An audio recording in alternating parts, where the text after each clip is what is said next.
নির্বাচন কমিশন পুনর্গঠন ও জাতীয় নির্বাচনের আগে স্থানীয় সরকার নির্বাচনের দাবিতে বিক্ষোভ কর্মসূচি পালন করছে জাতীয় নাগরিক পার্টি এনসিপি।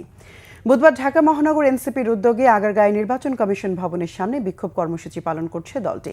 এ সময় দলটির নেতারা বলেন, ঢাকা দক্ষিণ সিটি কর্পোরেশন নিয়ে রাজনৈতিক মহলে যে জটিলতা তৈরি হয়েছে তা নির্বাচন কমিশনের পক্ষপাতদুষ্ট সিদ্ধান্তের কারণেই হয়েছে।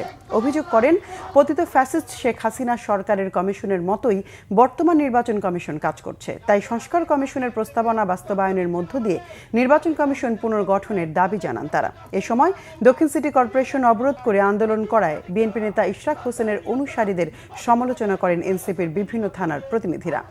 এদিকে নির্বাচন কমিশনার আবুল ফজল মোহাম্মদ সানাউল্লাহ জানিয়েছেন, স্থানীয় সরকার নির্বাচন আগে কিনা এ সিদ্ধান্ত সরকারের, ইসির নয়।